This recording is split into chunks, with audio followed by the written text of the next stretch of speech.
Lumière aujourd'hui sur Alice Ballot, professeure au judo club Blétranois et au judo club Champagnollet-Herbois dans le Jura. Ceinture noire, 5e dan. Attention, Alice Ballot tire son épingle du jeu en judo kata avec son coéquipier Ludovic Michelet, professeur au judo club de Tavaux.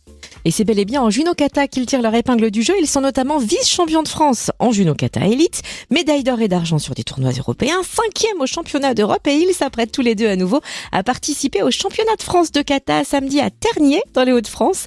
On s'attarde sur le parcours peu ordinaire d'Alice Ballot. Bonjour Alice.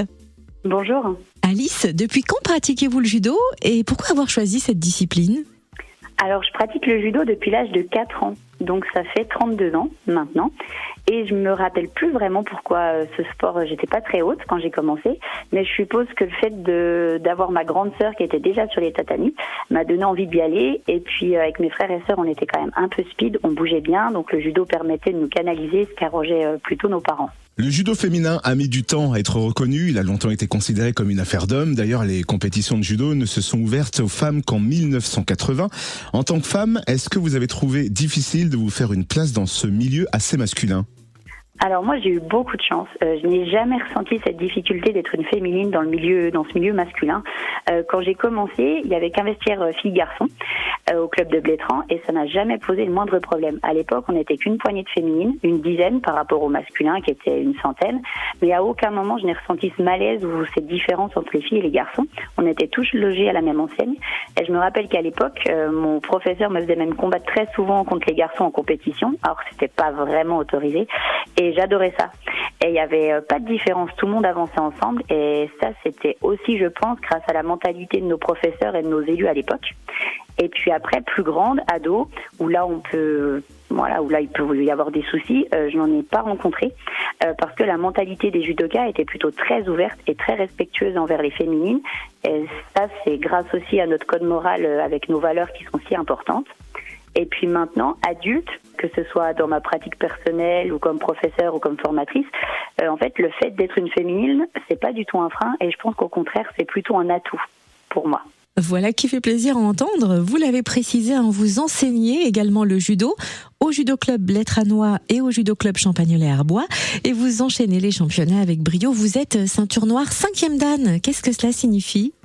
Alors, en judo, il y a des grades qui sont représentés par différentes couleurs de ceinture, que tout le monde voit un petit peu ce que c'est. Il y a de la ceinture blanche à la ceinture marron. Les grades, on appelle ça des Q. Et puis, à partir de la ceinture noire, on appelle ça des dan. C'est-à-dire que quand on obtient la ceinture noire, on est ceinture noire premier dan. Et puis, on peut continuer à progresser, parce qu'en fait, au judo, on ne s'arrête jamais d'apprendre et de découvrir. Et donc, on peut passer des examens après cette ceinture noire, qui correspond aux examens de la ceinture noire premier dan, deuxième dan, troisième dan, jusqu'à la 5e dan. Et puis, à la 6e dan, la ceinture se transforme en blanche et rouge. Puis, on peut continuer à gravir les échelons et passer le 9e et le 10e dan qui correspond à la ceinture rouge. Voilà, donc après, ce sont des examens qui sont faits qui jugent les critères techniques des judokas et de leur efficacité. En plus du judo et du jujitsu, combat en compétition, vous pratiquez aussi le judo kata en compétition. Est-ce que vous pouvez nous expliquer de quoi il s'agit ? Oui, alors effectivement, je continue la compétition judo et jujitsu, mais ça c'est plutôt pour montrer l'exemple aux élèves. Et puis maintenant, depuis 4 ans à peu près, on s'est lancé avec Ludovic Michelet, donc qui est prof à Tavaux, dans le kata en compétition. Il s'agit de séries de techniques à réaliser à la perfection et le plus efficacement possible selon des critères bien précis et qui sont notés par un jury de 5 juges normalement.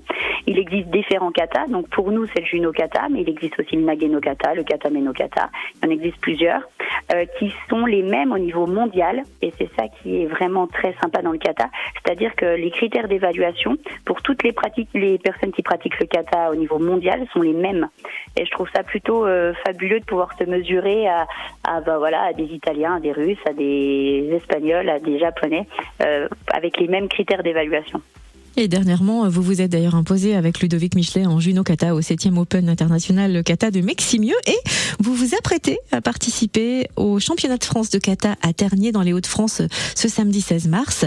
Vous serez 15 couples en lice dans cette catégorie. Quel est votre objectif ? Alors l'objectif, il est clair, c'est d'aller chercher la médaille d'or. On a fait 2e l'année dernière, ce qui est une belle place pour un championnat de France, mais on est compétiteur, donc le but du jeu, c'est toujours d'aller chercher l'or. Et pour cette occasion, on ne sera pas seul, on sera accompagné de Laurent Pontet et Olivier Dogne du club de Tavaux qui vont participer en gauchine. Et puis d'Anatole Ougier et de Méline Perrin du judo club de Champagnole qui, eux, font leur premier championnat de France en Ageno-kata minime. Donc c'est aussi très intéressant pour nous d'emmener des petits jeunes découvrir cette discipline. Et puis l'objectif, en plus de la médaille d'or, c'est la sélection au championnat d'Europe, évidemment. Et où est-ce qu'on peut suivre toute votre actualité sportive ? Alors on a une page Facebook et une page Instagram qui s'appelle Alliance Jura Kata Judo où vous pouvez suivre toutes nos actualités et nos championnats. Eh bien, bonne chance à tous pour ce championnat de France samedi. Et merci d'avoir été notre invitée Alice Ballot, judokate et professeure au judo club Blétranois et au judo club Champagnole-Herbois. Merci beaucoup à vous.